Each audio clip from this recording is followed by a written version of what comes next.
In this video, I would like to discuss static equilibrium.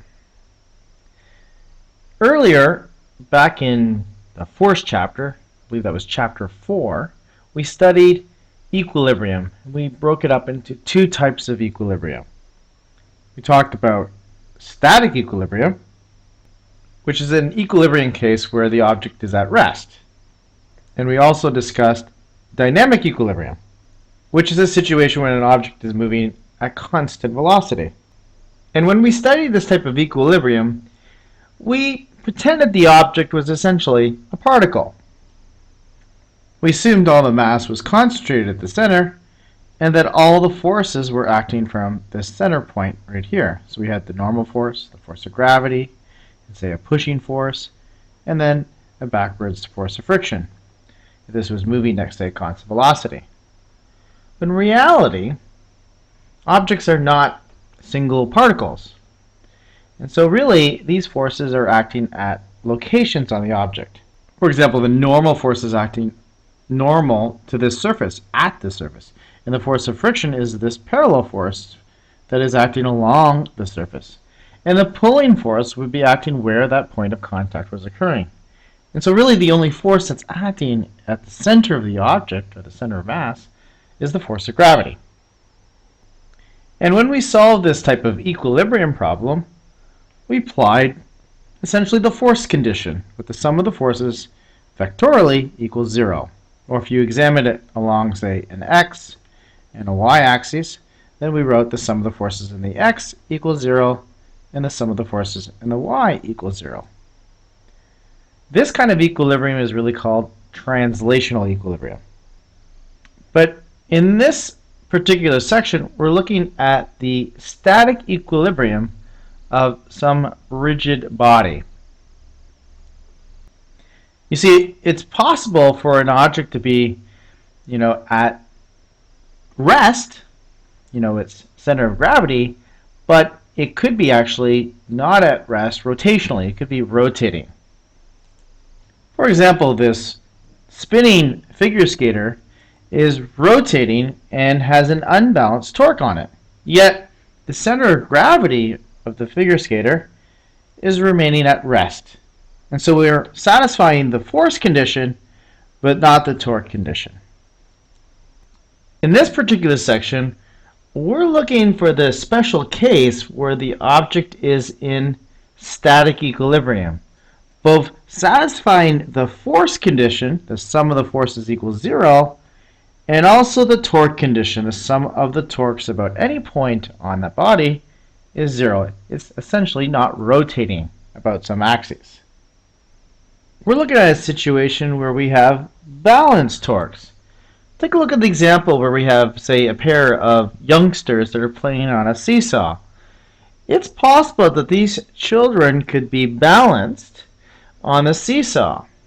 Even though their weights are not equal, the torque for this girl and this torque for this little boy both are balancing out one another, satisfying the torque condition where the sum of the torques is equal to 0. And also, the sum of the forces are equal to 0 because it's in static equilibrium. So we're looking at this scenario. So for a rigid body to be in complete static equilibrium, it must satisfy two conditions. The vector sum of the forces acting on the body must be equal to 0. So the sum of the forces along the x-axis equals 0, and the sum of the forces along the y-axis equals 0. And also, the sum of the torques about any particular point or axis that you choose should be equal to 0 as well. So the sum of the torques about any point is equal to 0. So essentially, there is no net force or no net torque on the rigid body. Static equilibrium is a very common situation in engineering practice. In fact, there's a whole branch called statics, which analyzes buildings, dams, and bridges and other structures which we have static equilibrium. So if you want to be a civil engineer or an architect or a mechanical engineer, this is definitely a field that you would study. Okay, let's move on to the problem-solving steps now. First step you're going to do is draw a simple, neat diagram of the system. For example, we look at this seesaw problem, we're going to pick a body. And that body is going to be this beam right here. And we're going to show all the forces acting on that body, which is called a Freebody Diagram. But now we need to show the forces actually where they act.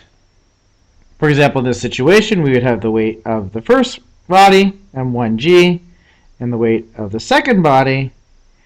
And there must be another force acting on this beam, and that would be coming from this pivot point right here, a normal force.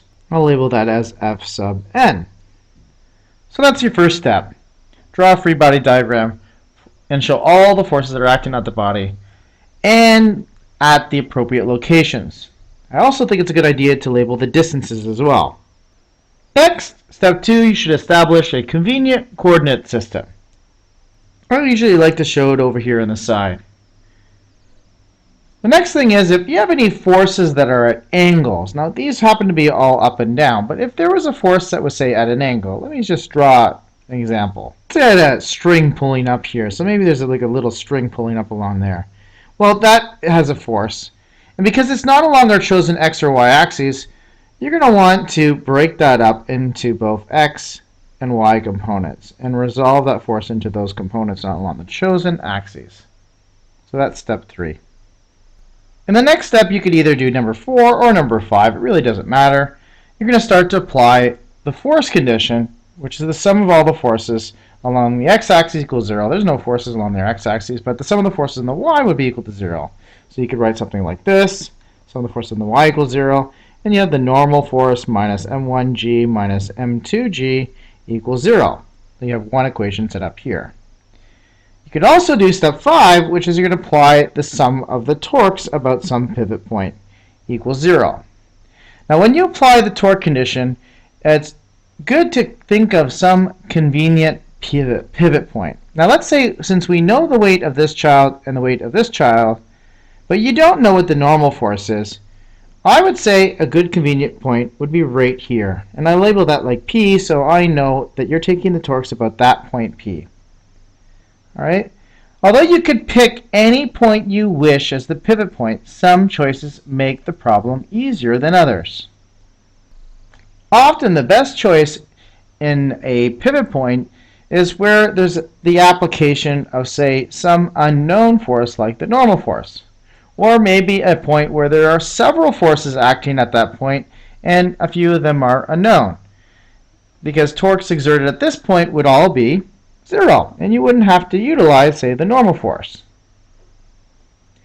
Remember that torques that cause the beam, say, to rotate clockwise, which would be this torque, this little boy would cause this beam to rotate clockwise, that would be considered a negative torque. And torques that produce a counterclockwise rotation would be considered a positive torque. So when you're applying the sum of the torques, keep that in mind, the sign convention. And once you set up all the equations, the sum of the force in the x and the y equals 0, and the sum of the torques being equal to 0 for a pivot point, or you could pick more than one pivot point, then you solve the equations for the unknowns. Lastly, I think it's a good idea, once you get your answers, to make sense of your answers and make sure that they actually sound reasonable. Sometimes when you're in that first stage where you're drawing that free body diagram, you may not know the correct direction of the force. Maybe it's at a hinge and it depends on sort of the torques and the different equilibrium conditions. So I think it's good to try to guess the correct direction for the force. If it turns out that your force is negative, then it means you chose the wrong direction, but it doesn't necessarily mean that you have to redo the problem. Okay, so now it's time to practice and put your understanding into practice.